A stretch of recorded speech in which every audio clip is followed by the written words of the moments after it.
Good evening. This is the news from NTA's Top Table. As the rains fall, the hustle does not stall. Even in the deluge, tough businesses stand tall. And for the nation, patriots answer the call.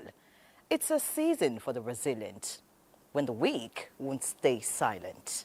Our lenses capture every moment and our tenses express every intent.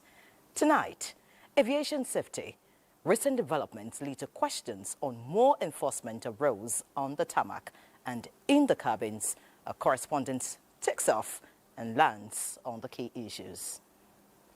Safer waterways, NIWA embarks on sensitization drive on the safe practices expected on the nation's waters. Certificate racketeering, House of Representatives takes some MDAs to task over allegations. Go home for now. Court grants former governor of Sokoto administrative bail amid investigation for alleged illegal withdrawals during his tenure.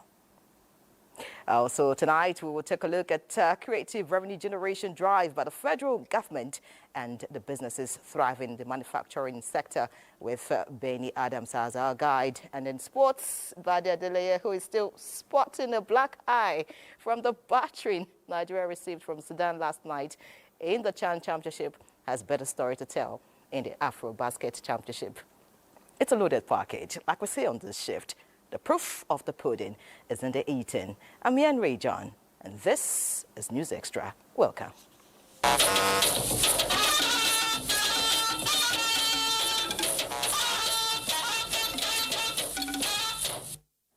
Let's set sail tonight as the Federal Executive Council has commenced processes towards fast-tracking improvement in power supply situation across the country with approvals on procurement and debt servicing processes. This was one of the major decisions at the Council's meeting this Wednesday. State House correspondent Musbao Dan Wahab reports on this and other decisions of the Council. The Federal Executive Council this day recorded notably low number of memos, but with significant outcomes. Far-reaching as they come, with President Bola Tinubu himself taking the floor to update his foot soldiers on the indices for social and economic progresses. He recommitted to building the proposed 1 trillion economy by 2030. But on these, he wants ministries, departments and agencies' dedication to optimizing public savings and spending efficiencies. The president also announced the cooperation elicited from the sub-nationals on the Renewed Hope World-Based Development Program. And that collaboration is going to be key in the world-based initiative across 8,809 wards to provide, in all the 774 local governments, to provide funding, support, and facilitation to thousands of economically active individuals at the grassroots in each ward. And this is a way of addressing poverty and ensuring, as Mr. President has promised, that no Nigerian will be left behind. So it's a collaboration between the federal, the states, and the local governments, prioritizing productivity-enhancing investments. The coordinating minister got approval to commence a phased plan for the refinancing of the electricity sector outstanding obligation of 4 trillion naira. 3 of the memos approved for the Power Ministry are for the procurement of various grades of power transformers to replace the dilapidated ones across the national grid.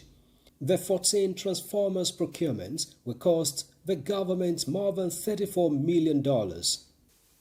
If this is done, it will not only enhance power supply, but to also relieve overloaded power transformers that is operating across the national grid. And this will also enable us to cope with the increased wheeling capacity of the national grid.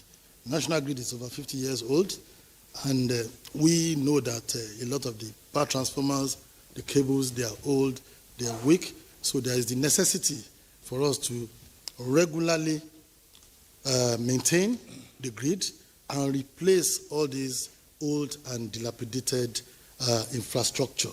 Another memo approved for the ministry is for the disbursement of compensation for the right-of-way for the Lagos-Ogun Industrial Hub Transmission Project. The project is being financed with a $238 million development loan from the Japanese government.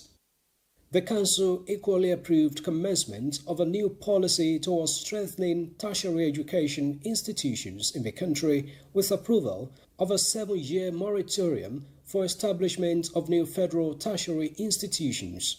The FEC decision today is the most pragmatic and the best for our educational system, for our tertiary educational system, so that we can sustain the respect that the world has for us. We can now begin to mobilize resources to improve infrastructures, both manpower and physical infrastructures, in the current institutions that we have as a federal government. If we do this, we'll also expand, we'll be able to improve quality of education, and more importantly, increase the carrying capacities of these universities, of these called polytechnics and colleges of education. Meanwhile, the Ministry of Transportation got approval for the construction of bus terminals, one in each of the 6 geopolitical zones of the country, with consideration for economic viability of the locations. From the State House, Musbah Wahab, NC News. Meanwhile, the federal government is providing a strategic platform for inclusive dialogue in the development of the steel industry in Nigeria. Vice President Kashim Shettima gave the assurance at the 2025 National Steel Summit in Abuja. State House correspondent Abdurrahman Jabrila brings us details. In impact, we are establishing an industrial park within the Ajaokuta area. It will host a free trade zone. It will include a gas park. It will house a military industrial complex. All of this will draw from the infrastructure already in place. They will position Ajaokuta as the industrial heart of our nation. Rebuilding and consolidating Nigeria's steel industry collaborative action for sustainable growth and global competitiveness is the theme of this summit, aimed at generating ideas and views to determine the strategic options available to Nigeria in achieving the major goals of ensuring self-sufficiency in steel production. A technical and financial audit of Ajaokuta, approved by the Bureau of Public Procurement, is currently ongoing. It will inform our next steps and shape investor selection. Our journey is not limited to old dreams. We are building new pillars. We have launched the construction of 5 mini LNG plants in Ajaokuta. These are valued at over $500 million. The project is in partnership with NNPC Limited and private sector stakeholders. We are also concluding an arrangement with the Ministry of Defense and the Defense Industries Corporation of Nigeria, DIC, that will enable us to commence the production of military hardware at the Ajaokuta Engineering Workshop. Meeting with stakeholders is essential in evaluating the state of the steel industry, exploring investment opportunities, identifying policy and infrastructure gaps, and adoption of a roadmap for the revival and sustainable development of the industry. Policy alignment. As the regulator of the steel industry, we have also reviewed the 2008 Metals Policy Document and our sectorial roadmap, a 10-year sectorial roadmap, to ensure a sustainable growth of the sector with a target production of 10 million metric tons of crude steel per annum. We are committed to deep, sustained reforms to make Nigeria a competitive destination for steel investment, including promoting value addition through processing and manufacturing, streamlining approvals to attract and retain investors. These reforms are not just about mining. They are geared towards laying the industrial foundation for a fully integrated Nigerian steel industry. Government alone cannot rebuild this sector. We call on all investors and operators to take advantage of Nigeria's huge market size and resources, as well as the academia to innovate around the steel production technology. And the hope here is to align the policies in the industry with the national vision, public-private collaboration to chart a clear direction and a roadmap for sustainable development of the industry. In Abuja, Abrahman Jibrila, NTA News. Also, the Federal Executive Council has directed that all procurement processes under the 2024 appropriation should be concluded by September 2025. This is one of the directives following the presentation of the Director General of the Bureau of Public Procurement, BPP, Adebowale Adedokun, to the Council. Minister of Information and National Orientation, Mohammed Idris, announced the 6-point directive on public procurement at the briefing of the Federal Executive Council meeting.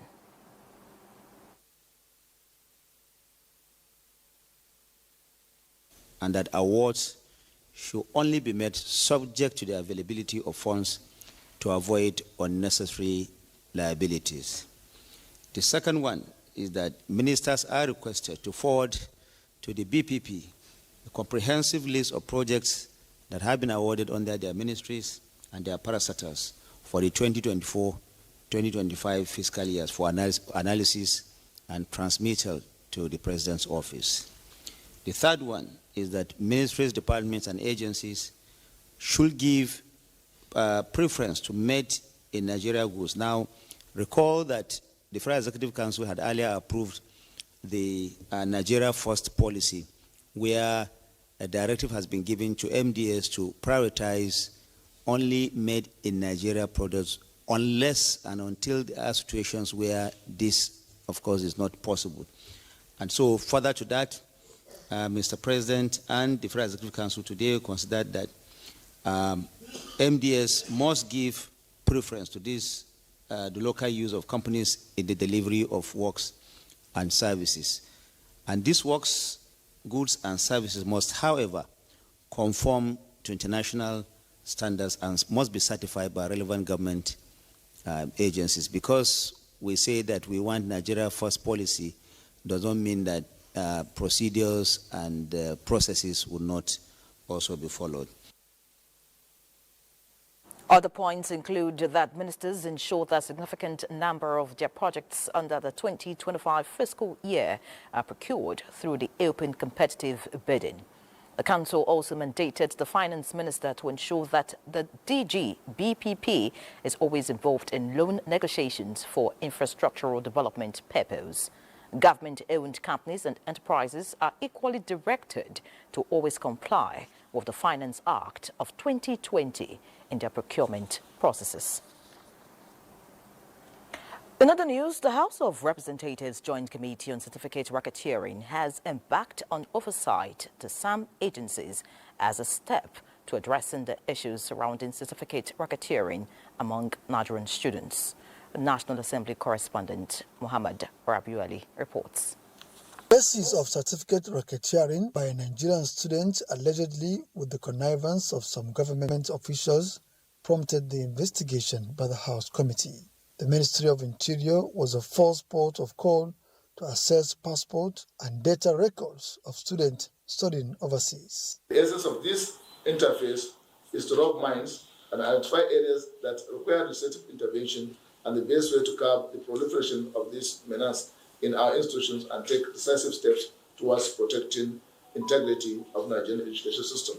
Most of these things were things we inherited, but in a nutshell, look at what how we've been able to sanitize the system. The committee also visited the Nigerian Council of Food Science and Technology, the National Center for Technology Management, and the Nigerian Institute of Science Laboratory Technology, all on the same mission. The real issues are beyond the issues of certificates. It's an issue of we are not training the people at the level they are supposed to be training, and because that is happening, we are now having those who are now supplying the end product, which is the paper. we have the enabling law to punish those who are even fraudulent. There is a staff that actually did a fellowship certificate for a particular member sometimes ago, years back. And of course, the person presented it in the place of work, and the investigation catch up with that person, and they set up a panel, and that staff is about almost 10-15 years ago. The staff was actually sacked. The Joint Committee stated that they are not out for witch hunt, but tackling a national problem. The oversight visits continue with other MDAs. Muhammad Rabiu Ali, NTA News. Elsewhere, the Minister of Finance and Coordinating Minister of the Economy, Wale Edun, says the federal government is committed to meeting its obligation of growing the economy with a target of attaining a 7% GDP growth annually. This is as the Office of the Accountant General of the Federation has introduced a new operational process for the implementation of the 2024 and 2025 capital budget. Benny Adams reports that this was at a stakeholders' engagement in Abuja. Gathered here are permanent secretaries, accounting officers and directors of finance in ministries, departments and agencies of government. The conversation is about the implementation of the capital component of the 2025 budget. 23.9 trillion naira is involved, which is out of the 54.9 trillion 2025 budget. Capital budget for 2025 is about 23 trillion, and the 2024 transfer is about 10.5 trillion. To strengthen the implementation of the extended 2024 and 2025 capital budget, the government has announced a new operational process. Henceforth, warrants AIs will be issued to FDA power to legal committees to serve as evidence of funds available for the award of contracts or processing of payments for ongoing and completed projects. The Minister of Finance, Wale Edun, believes in the growth trajectory of the economy and is hopeful that a 7% annual growth is possible with effective and efficient spending.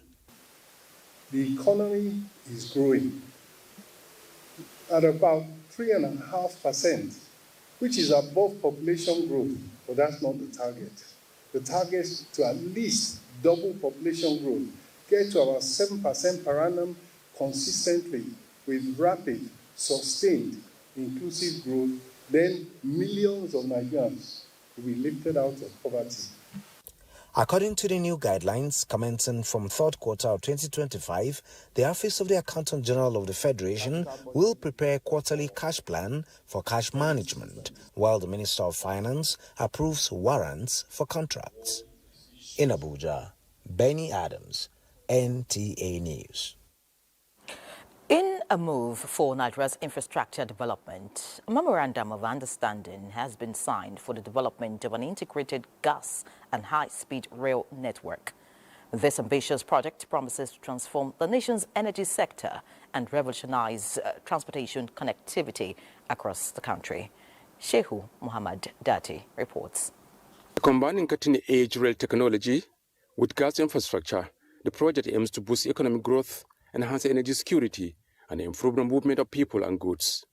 It's a project with potential impact on Nigeria's development, holding prospects for more connected and prosperous Nigeria. $60 billion proof of fund have just been submitted to the government through our financial and technical partners. And the first phase of the project is a $55 billion. So the fund is ready and the country is ready to move forward. We want to establish the real amount of money that is available. We don't doubt them, but that is the normal procedure that government takes when huge sums of money are involved in such transactions. With the official presentation of the full funding for the project, the first phase is set to kick up, spanning 7 major cities in Nigeria. The federal government, through the Infrastructure Concession Regulatory Commission (ICRC), has approved the multi-million-dollar business case, paving the way for Nigerians to enjoy high-speed train services for the first time. This is a step towards preparing the full business case to be submitted to ICRC before we wrap it to the Federal Executive Council. So I can assure the investors that they will not be lacking behind in terms of gas, which is the precursor of this very project. The project will cover key routes, including Lagos to Abuja, Abuja to Kano, and Abuja to Port Harcourt. In Abuja, Show Muhammad Deti, NTA News. Nigeria's road to cheaper, cleaner energy got a major boost as the federal government officially commissioned the Naseni Portland CNG station, auto conversion and training center along the Kubwa-Gwarimpa Expressway in Abuja. Justin Bem-Unyi reports. The launch was more than just a ceremony. It was the unveiling of a new direction for the nation's transport sector. Guests toured the facility, seeing first-hand CNG-powered buses, cars, and even hybrid generators. The government says the benefits are hard to ignore. CNG cuts fuel costs by over 70%. It is cleaner for the environment, and thanks to a government subsidy, conversion for commercial vehicles is now completely free. As long as you meet the criteria of being an NERTW, a RTAN, or NATO member, or even e-hailing such as Uber and Bolt, people have qualified for this. We also look forward to deepening our collaboration, particularly in facilitating the gas supply through us. Equipped with a refueling station, training academy and conversion center, the hub can handle up to 28 vehicle conversions a day. At the presidency, we remain committed to creating an enabling environment for energy investment in Nigeria. I call on our transport unions, private investors, training institutions, and the Nigerian public to embrace the transition. If our minds, if our hands can build Abuja, we can move Nigeria to a secure energy future that is powered by natural gas. This data station represents our commitment to accessibility, bringing CNG technology closer to the people, competition, breaking monopolies to improve service quality and affordability. Justin Bem-Unyi, NTA News. President Bola Tinubu has sworn in Professor Clement Dakas as the new chairman for the Nigerian Law Reform Commission. President Tinubu led the short ceremony before the commencement of the Federal Executive Council meeting this Wednesday. The president also sworn in Uchenna Eugene as a commissioner in the same commission.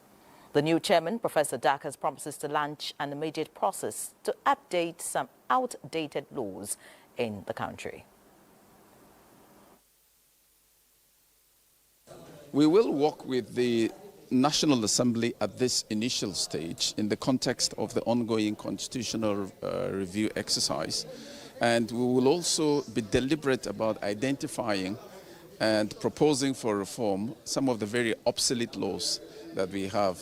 It will interest you to know that quite a number of our laws date back to colonial era, and very many of them are still on the statute books. Many of them are not fit for purpose, and I'm confident that working with the National Assembly and the executive, we will advance the law reform agenda in this country in a manner that inspires confidence in Nigerians and other stakeholders.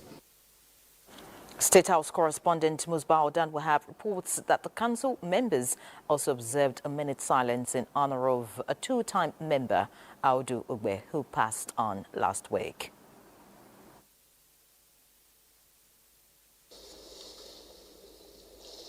May his soul rest in perfect peace. Late Audu Ugbe, who was Minister of Communication under Shehu Shagari administration, also served as a Greek minister under the first term of late Muhammadu Buhari's civilian rule. Now, President Bola Tinubu will depart Abuja on Thursday, August 14, for a two-nation trip to Japan and Brazil. The president will stop over in Dubai, United Arab Emirates, before proceeding to Japan. In Japan, President Tinubu will attend the 9th Tokyo International Conference on African Development, TICAD 9, in the city of Yokohama from August 20 to 22. With the theme, Co-Create, Innovate Solutions with Africa, TICAD 9 will focus on Africa's economic transformation and improvements in the business environment and institutions through private investment and innovation. It will also promote a resilient and sustainable African society for human security, peace and stability. The president will also hold bilateral meetings and meet the chief executive officers of some Japanese companies with investments in Nigeria.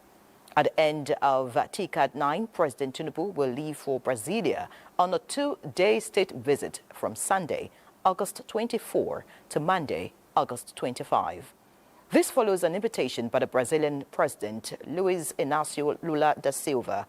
While in Brazil, President Tinubu will hold a bilateral meeting with his host and attend a business forum with Brazilian investors.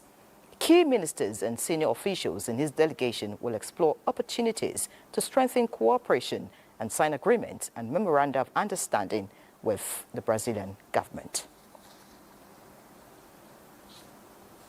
Now time to take a break. More news shortly. Stay with us. Many thanks for staying with us. The Minister of Information and National Orientation, Mohammed Idris, says the Renewed Hope agenda is real and is working.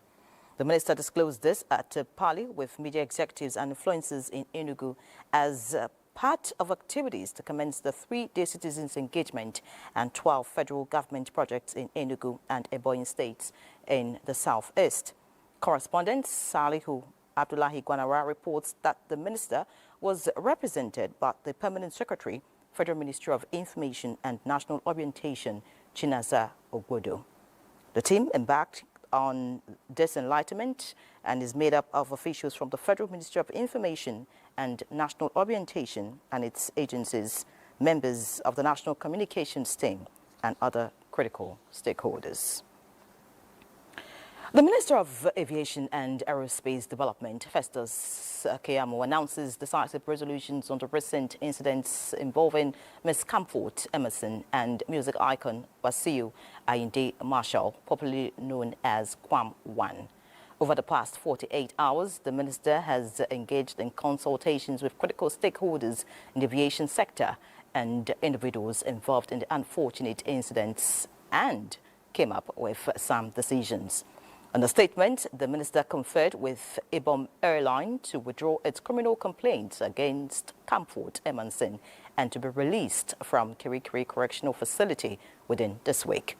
The minister also conferred with the airline operators of Nigeria to lift the lifetime flying ban imposed on Ms. Emerson. On the issue of Kwam 1, the NCAA will reduce his flight ban to 1 month, and FAN will collaborate with him as a public ambassador for proper airport security protocol awareness. The minister further stated that the value jet pilots, Captain Oluronti Ogoyi and First Officer Even Oloba, will have their licenses restored after serving a 1-month suspension and undergoing mandatory professional reappraisal. Additionally, airline operators will also hold dedicated sessions focusing on their staff's conduct towards the traveling public. Keyamo also directed a sector-wide security retreat to focus on retraining security personnel on managing disruptive passengers, techniques for de-escalating potentially explosive situations, and improving staff-passenger relations and professional conduct. The minister emphasized that these resolutions were taken purely on compassionate grounds and do not signal tolerance for breaches of aviation safety or security regulations. Similarly, an Ikeja magistrate court has struck out the charges against Ms. Comfort Emerson, the passenger accused of unruly behavior and assault on board Ibom Air aircraft from Uyo en route Lagos on Sunday. Magistrate Olarinwaju Salami discharged Emerson following the withdrawal of the 5 charges preferred against her by the police. Emerson was arraigned on Monday before the court after being granted bail in the sum of 500,000 naira with two sureties in like sum. The court ordered that one of the sureties must be a blood relation and show evidence of tax payment to the Lagos state government. However, following her inability to meet the bail conditions, she was remanded at the Kirikiri Correctional Center. At the resumed hearing of the case this Wednesday, the police prosecutor, Inspector Oluwabumi Adeiton, informed the court that they have an application from the Commissioner of Police, Lagos Airport Command, to unconditionally withdraw the charges in line with Section 72, subsection 1 of the Administration of Criminal Justice Laws of Lagos State, 2015. Also, two recent incidents on board Nigerian flights have raised concerns about safety and passenger conduct, prompting the Nigerian Civil Aviation Authority and the Aviation Ministry to strengthen rules on prohibited items, mobile phone use, and passenger behavior. Aliyu brings us details. Many people pack prohibited items without realizing the danger, which is why strict compliance to rules is crucial as they protect the safety of all passengers and crew members on board. You just have to obey the rules if we want this country to move forward. In the end, it's for our own good and for the face and the good of you and then Nigeria. According to the Nigerian Civil Aviation Authority, explosives, flammable items like fireworks and matches, undeclared firearms, sharp objects, poisonous chemicals, corrosive substances, and damaged lithium battery devices are strictly banned in luggage. Liquids over 100 milliliters are also restricted unless sealed in a transparent, sealable bag. Most times people come around thinking that the airport is like every other business environment where you just come and say customer is king. There are limitations to your kingship at the airport. And it is for your own safety, really. It's for your own safety. The rules are there for your safety. So compliance is mandatory. The NCAA also reminds travelers to switch off mobile phones or place them in airplane mode during flights. Unauthorized phone use can interfere with aircraft systems, especially during takeoff and landing. The NCAA has emphasized the need for all passengers to arrive 2 hours before domestic flights, 3 hours before international, carry valid documents, comply with instructions, and report any issue to staff immediately. At the airport, it is not a right for passengers to think that they have a right to be non-compliant. The authorities reiterate the need for passengers to always respect the rules and respect each other for a smoother and safer flight. In Abuja, Aliyu Kabir, NTA News. And back to our earlier reports, the Minister of Information and National Orientation, Mohammed Idris, says the Renewed Hope agenda is real and working. The minister disclosed this at a parley with media executives and influencers in Enugu as part of activities to commence the 3-day citizens engagement and tour of federal government projects in Enugu and Ebonyi states in the southeast. Correspondent Salihu Abdullahi Gonara reports that the minister was represented by the Permanent Secretary, Federal Ministry of Information and National Orientation, Chinasa Ogbodo. We will embark on a tough, ongoing and commissioned projects of the federal government and those of government of Enugu State. Same day shortly after the tour of the projects, we will be having a citizens engagement forum here in Enugu State Government House by 6 p.m., at which we will have the opportunity to rub minds and get feedback from various stakeholders in Enugu State. This pattern will be repeated in Ebonyi State, where His Excellency Governor Ogbonne Nwifu will be receiving us on Friday, August 15, 2025. The 2 citizens engagement events will be broadcast live on national news networks. The team embarking on this engagement is made up of officials from the Federal Ministry of Information and National Orientation and its agencies, members of the National Communications Team, and other critical stakeholders. To other news, the National Human Rights Commission wants relevant prosecutorial and investigative authorities to ensure that appropriate examples are set to serve as lessons for anyone found culpable in the recent infractions concerning some airlines and passengers in Nigeria.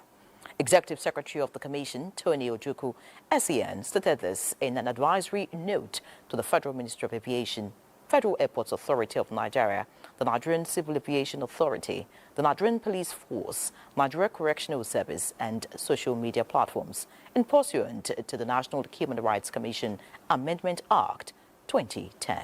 For what the citizens have to do, is a wake-up call for what the airlines have to do, is a wake-up call for what the law enforcement agencies have to do, is a wake-up call for what the regulators have to do. And if we all adhere to this, which objective is to put human rights at the heart of all our activities. The Commission said it is monitoring the situation closely to ensure the protection of the rights of all parties involved in air travels at all times. And away from air travel matters, let's see what's happening in the waterways. Despite sensitization efforts towards curbing boat mishaps across the country, many boat operators and passengers still fail to adhere to safety protocols. To this end, the National Inland Waterways Authority, Lokoja Area Office, has started the enforcement of the Inland Waterways Transportation Regulations 2023 with the arrest of some violators in Lokoja. Jonathan Amajali will tell us about it. The River Niger, one of nature's gifts to the people of Kogi, has long been a commercial lifeline for transporting goods and passengers, linking various riverine communities. For many, it is indeed a blessing, but for some, boat mishap is the other side of this transportation system. A visit to Pata Market in Lokoja reveals a worrying trend where many boat users disregard basic safety regulations, a major factor responsible for boat mishaps in the past. Determined to reverse this trend, the Lokoja Area Office of the National Inland Waterways Authority has intensified enforcement of the Inland Waterways Transportation Regulations 2023. Their boats must be sound and seaworthy. There must be use of life jackets.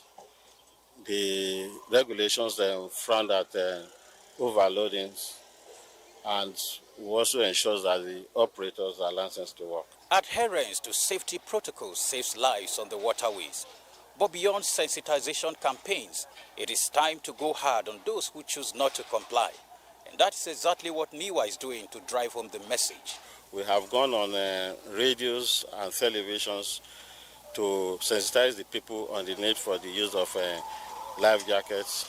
All these ones are purely soft enforcement. The enforcement team also visited Ganaja, where most operators and passengers were seen complying with life jacket rules. We are forcing them to wear, and if you say you cannot wear our own, then you buy your own. Anytime you want to cross, you come with it. The authority gave us some life jackets last time, which we equally distributed, and equally APADEC also gave us some also. Speaking, the life jacket is helping us seriously.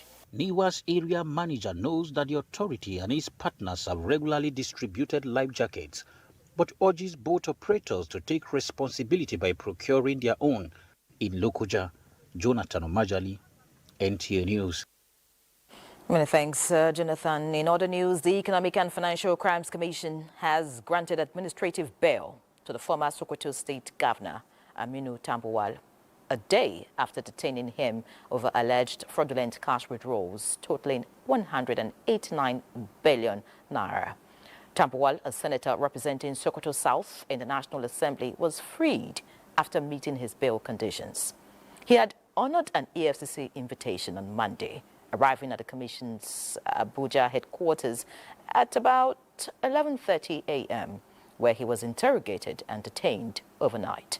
Tambuwal is being investigated for alleged several withdrawals during his tenure as governor of Sokoto State, which allegedly violated the the Money Laundering Prevention and Prohibition Act 2022.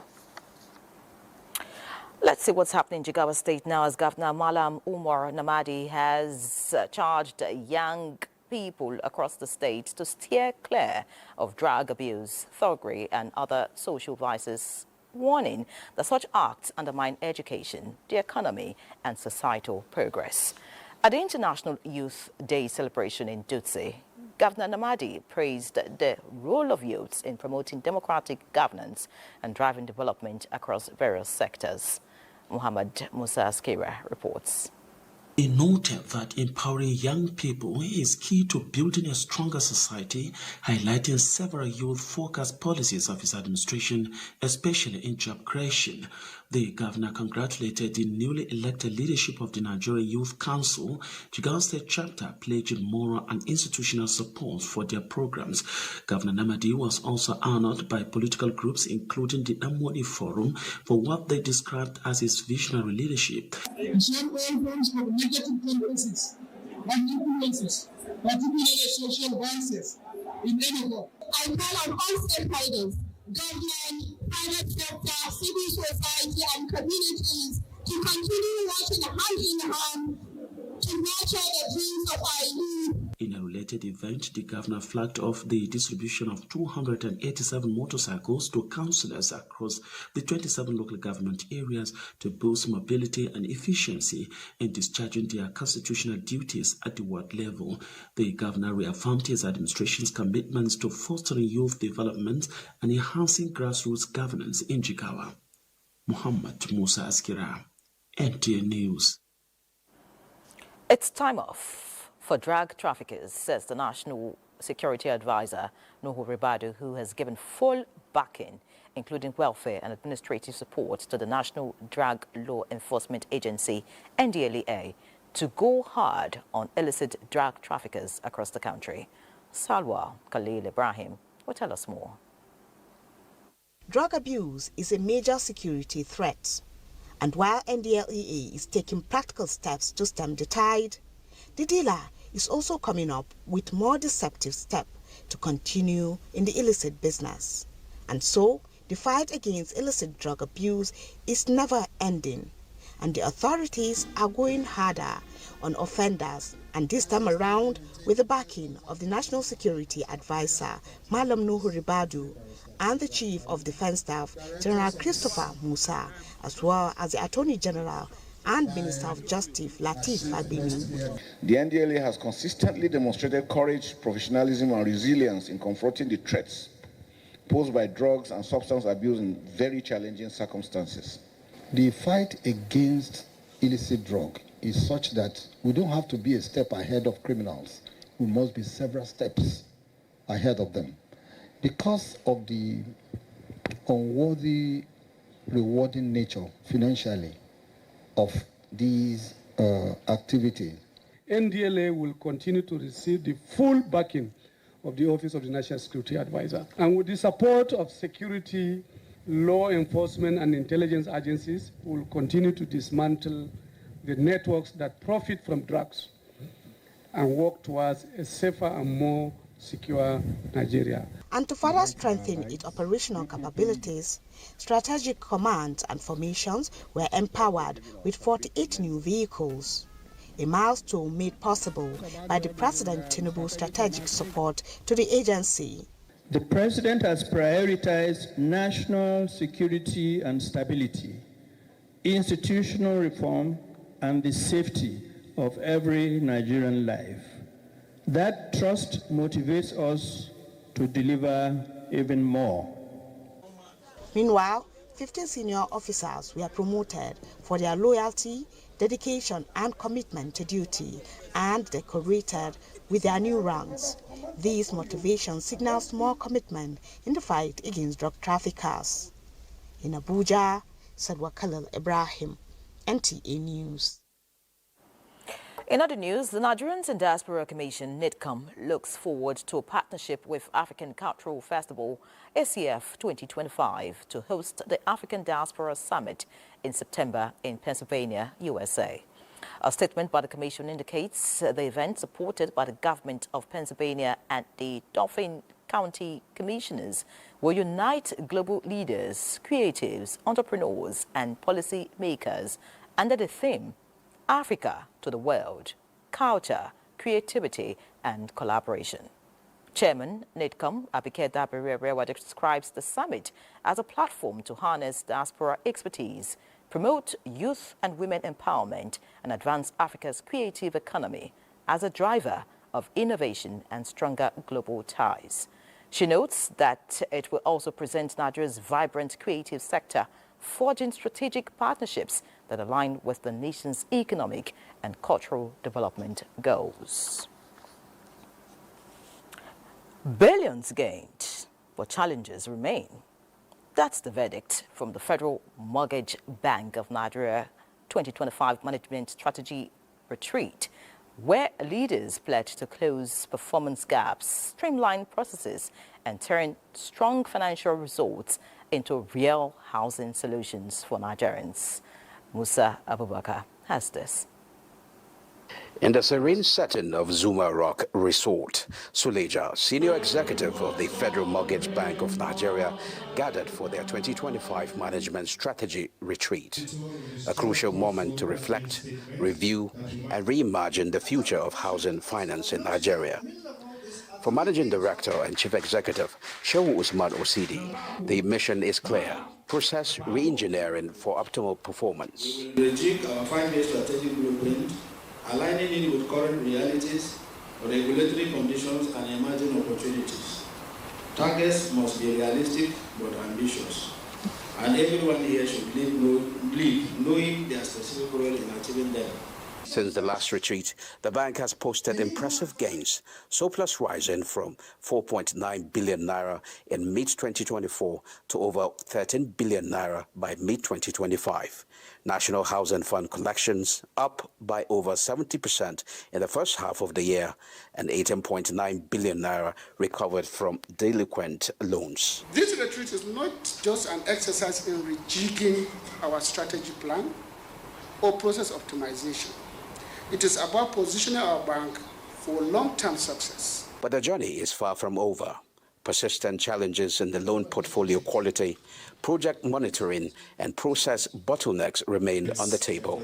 This retreat will map the path forward, refining the bank's 5-year strategic blueprint, enforcing technology adoption, and ensuring resolutions become reality.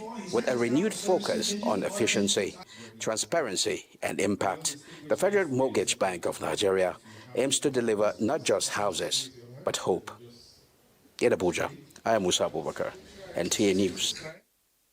The story of the Nigerian worker is one of resilience and commitment in the face of daunting socio-economic challenges.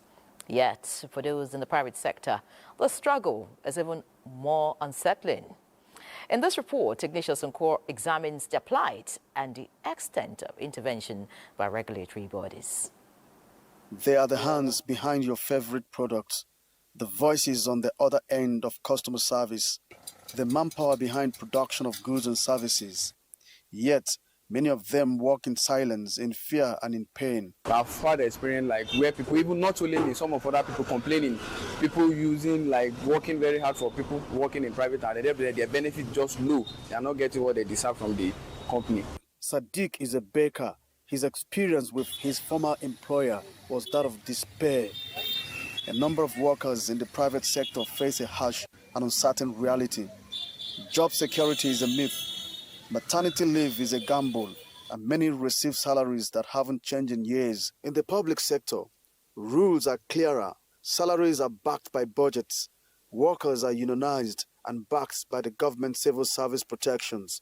We are also doing well and contribute a lot to the economy of this country, so we deserve proper attention from government. Labor unions are supposed to be the voice of the voiceless, but while public sector unions often go on nationwide strikes, private sector workers are left behind, fragmented, fearful and often unorganized. I know of the fact that there's a process of formalizing the informal economy, which is one of the ILO decisions. That's why you have small and medium scale enterprises where government also pay attention by providing some financial enablement. Thank God the universal health coverage has become compulsory for all Nigerians, by the NHIA Act, without prejudice to the annual salary increases that still goes on in the private sector. So the private sector moves faster in the context of wage adjustment. Parliament has caused on several occasions, even with this session, to pass resolutions to the effect that the minimum wage should be implemented to the latter. The story of Sadiq is the story of some men and women who carry the weight of industries, yet have no protection when the system fails them. Ignatius Nkwo, NTN News. Many thanks, Ignatius. Let's talk. Many thanks for remaining with us. The books are balanced and Benny is ready to serve us business news. Benny. Sure, Henry. Now the Executive Chairman of the Federal Inland Revenue Service, Dr. Zach Adedeji, says the Nigerian Armed Forces is instrumental to the FIR's ability to meet its 2025 tax revenue target for oil and gas. This is as he describes President Tinubu's security agenda as yielding tangible results. The FIR's chairman was speaking in Abuja when the Chief of Defense Staff General Christopher Musa and his team came calling at the Revenue House. Adedeji said the increase in tax revenue from oil production activities was largely on account of the maintenance of peace in the Niger Delta area, leading to greater profits for the oil companies and higher tax revenue for the Federation.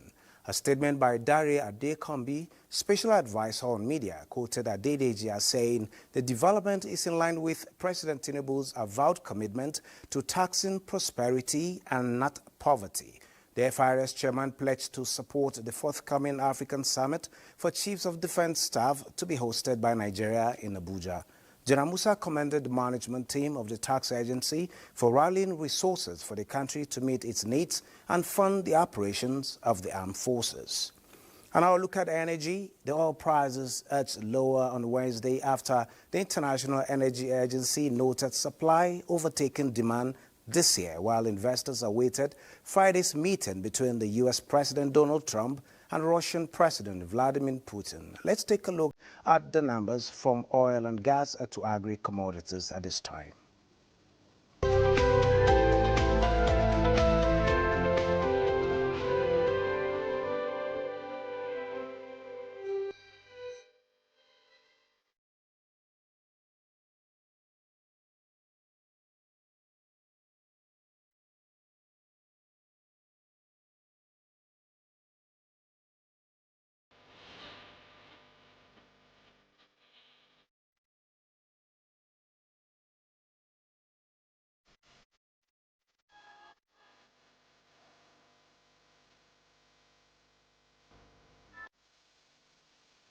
Now still on the market, but on stocks now, the market closed midweek trading in red as the all-share index dipped by 0.13% to close at 145,865.48 basis points. Investors lost 120.93 billion naira as the total of 1,341 billion shares in 30,737 deals corresponding to a market value of 20.182 billion were traded. Today's data shows 5% improvement in volume, 17% decline in turnover, and 1% decline in deals. The current market capitalization is 92.3 trillion naira. And on the aggregate, 128 listed equities participated in trading, ending with 53 gainers and 21 losers. That is it on business at this time. Yeri, you can take it from here. Well, thanks, Benny, for the update. But let me also inform you that it is a journey fueled by sheer determination and the humble bicycle that is breaking barriers, crossing borders and touching hearts across Africa.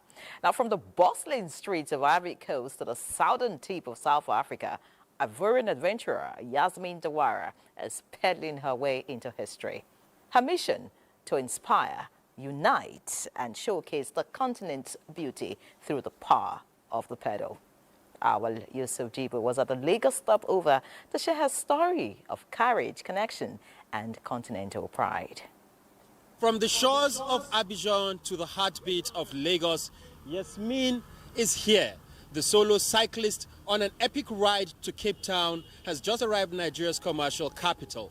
A journey spanning over 6,000 kilometers across diverse terrains, cultures and climates. It's an adventure only those who choose to dare can embark upon.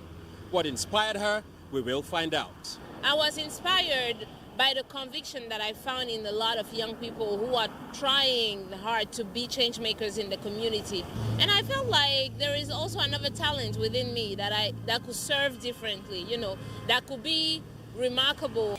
Yasmin and her co-rider set out from Korogo in northern Ivory Coast with hopes of ending their journey at the Cape of Good Hope in South Africa. She had this to say about the people they've encountered so far.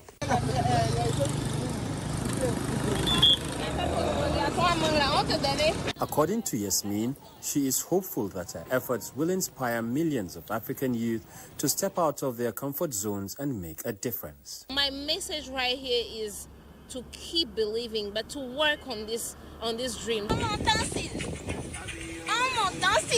Without a doubt, a long ride like this would definitely have physical consequences. So for you that have not been training, that you just like the exposure, you just want to join the team, you want to go out with bicycle, you have to consider the weather, your hotel, your food supplies, and your security also. To actually embark on such a long distance ride on a bicycle requires determination, strength, endurance, resilience, and above all, proper preparation. As she pedals southward, Yasmin leaves in her trail not just tire marks, but footprints of inspiration for a generation that dares to dream beyond borders.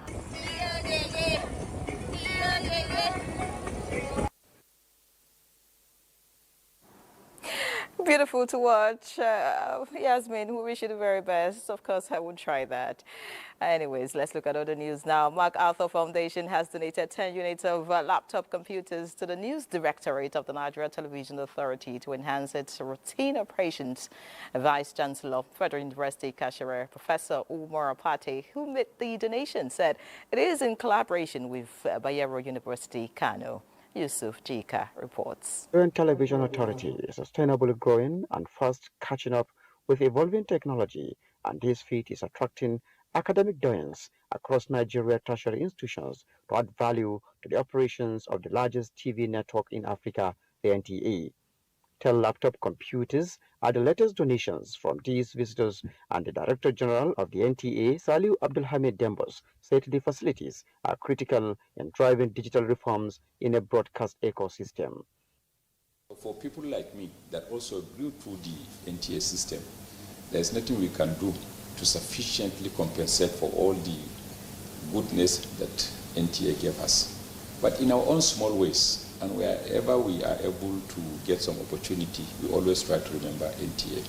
Not only that, NTA is still assisting us in terms of giving our students opportunities to come for internship at the state level and at the federal level. It's going to help in a very big way to enhance the job of our reporters and, of course, our editors in the News Directorate.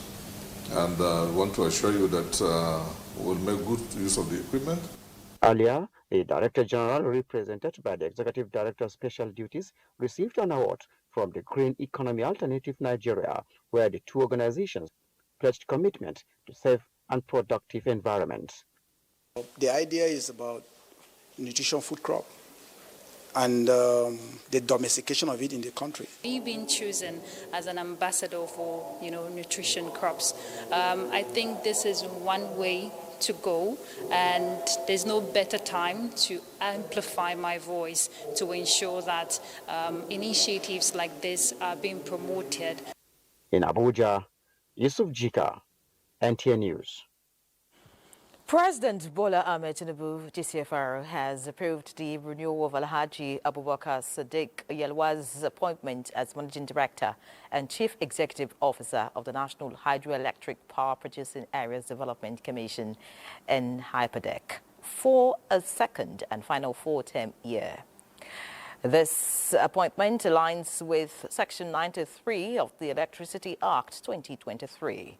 The President has charged Yelwa to build on the Commission's achievements and bring even better innovation and dedication to its mandate. Let's take another break. There's more news in a moment. Stay with us. Glad to have you back. The Coordinating Minister of Health and Social Welfare, Professor Muhammad Ali Pate, says the Bola Tinubu's administration remains committed to building a strong primary health care system and ensuring that essential vaccines reach every Nigerian child. During the meeting with Gavi, the Vaccine Alliance and its partners this Wednesday, Professor Pate noted that despite challenges, significant progress has been made with the introduction of malaria and HPV vaccines in partnership with global health stakeholders. Professor Pate expressed deep appreciation to Gavi, the Vaccine Alliance, for its continued support to Nigeria, especially in sustaining immunization efforts across states and local governments. He commended the partnership for helping the country strengthen its health systems and expand access to life-saving vaccines. The minister also said that the Tinubu administration will continue to prioritize in health sector renewal and strengthen engagement at state and local government levels in line with Nigeria's health sector investment strategy. But it needs to be sustained and it needs to be resourced over time, technically, financially. On the government side, we've tried our best to continue to prioritize these issues, and that remains. As you know, we had a target of over $11 billion for our replenishment, which is funding that would have been the total cost of our Gavi 6.0 strategy. We were able to secure $9 billion US, which was really a tremendous achievement, and we're very happy with that outcome. She's based at the Secretariat as a result, and make sure that we're supporting the MDG states. Now, the federal government is taking measures towards addressing skills deficit amongst the nation's youths for a more economically prosperous Nigeria. Against this backdrop, the Federal Ministry of Education, in collaboration with the United Nations Children's Fund, has embarked on sensitization and dissemination workshop on the recently launched National Policy on Skills Development for stakeholders in the education sector of the North. Aminu Umar reports. Nigeria is blessed with a vibrant population of young men and women, a demography strong enough to drive the nation towards economic prosperity if only the country fully harnesses its demographic dividends. However, skills mismatch continues to create hurdles, with many institutions producing graduates who are not readily employable. To shift towards a skill-based economy, the federal government earlier this year launched the National Policy on Skills Development. And now it's time for action as commissioners of education and other stakeholders gather to chart the way forward. So you see, the bulk of the students are at the subnationals in the states. So we are going to domesticate this policy and see how it works, especially that most of these states have one type of policy on skills. The knowledge we acquire here, we also ensure that we are going to scale it down to our teachers. We need to look at how can we build the capacity of the teachers to understand the policy and to be able to deliver on its commitment.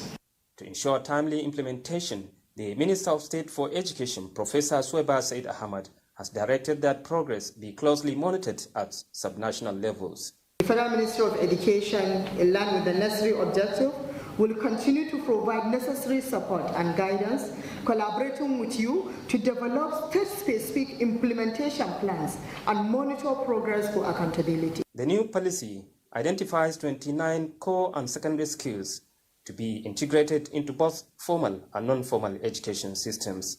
In Kano, Amin Umar, NTA News.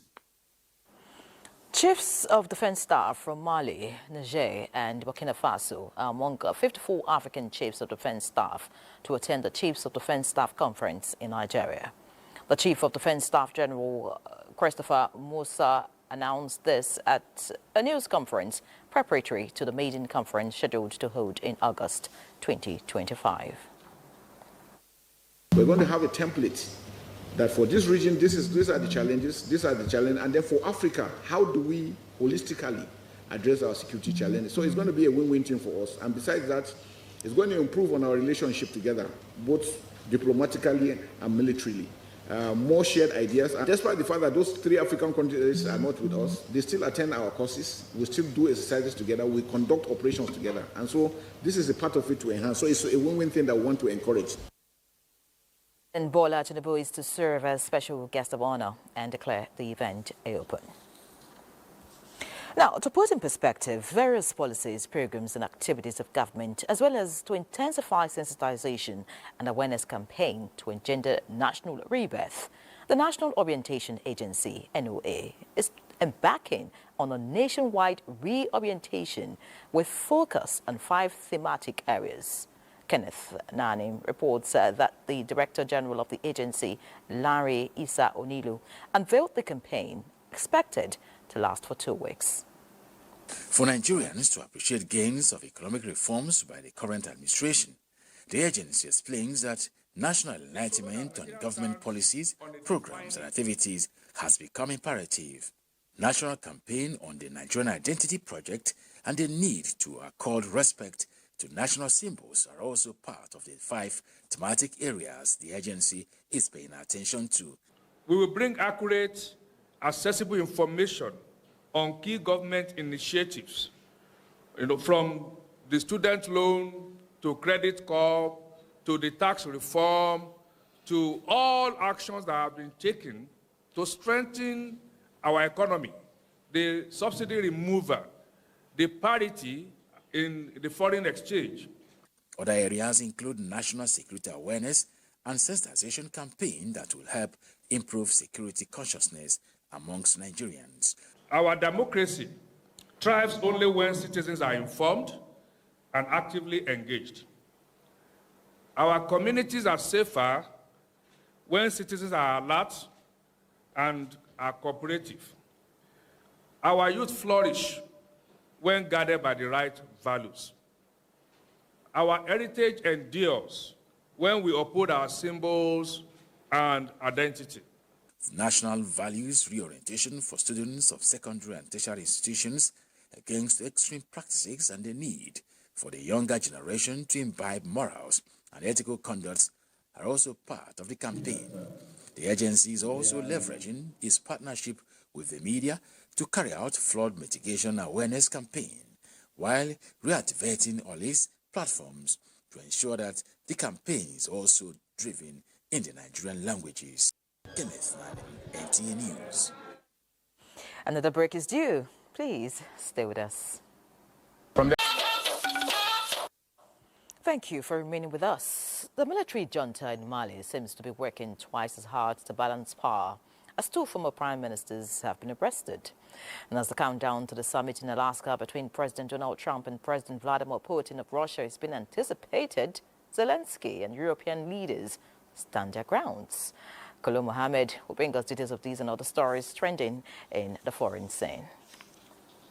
Served as Prime Minister from 2021 until his dismissal in November 2024, just after he criticized the regime for postponing election. Another former Prime Minister, Moussa Mara, was arrested on August 1st on charges of damaging the state's credibility after tweeting support for jailed critics of the ruling military junta. White House officials say President Donald Trump will hold a telephone call with President Zelensky and European leaders ahead of the Trump-Putin summit.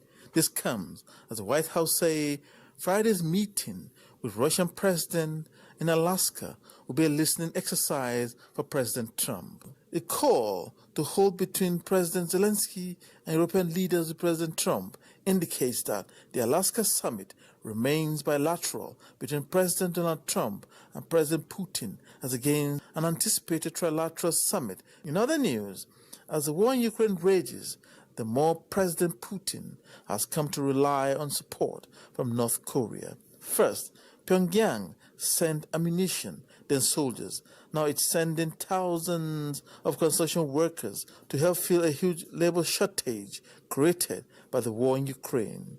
South Korean intelligence officials told news agencies that 10,000 workers were sent to Russia last year. Kolom Hamad, NTA News. Let's see what's new in the world of sports. Badia Deleye is here. Many thanks, Nyara. Let's begin with basketball, as Nigeria's senior men's basketball team, the Tigers, made a winning start to their 2025 AfroBasket Championship campaign in Angola after a convincing 77-59 victory over Madagascar earlier today.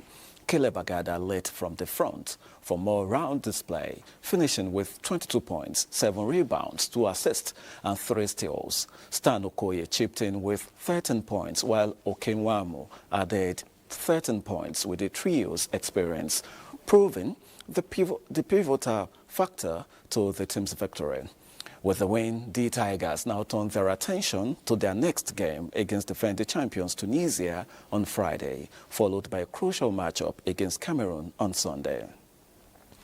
Now, former Super Eagles players and coaches Samson Siasia and Austin Iguavoin have joined Nigerians and the football fraternity around the country to pay glowing tributes to late Super Eagles legend Samuel Okwaraji. They advocate for authorities and critical stakeholders to give priority to the welfare of Nigerians who have paid their dues to their fatherland. This follows the inauguration of Under-16 Annual Secondary School Football Championship in honor of late Sam Okwaraji, who died 36 years ago on the field during the 1990 World Cup qualifiers between Nigeria and Angola in Lagos. You understand?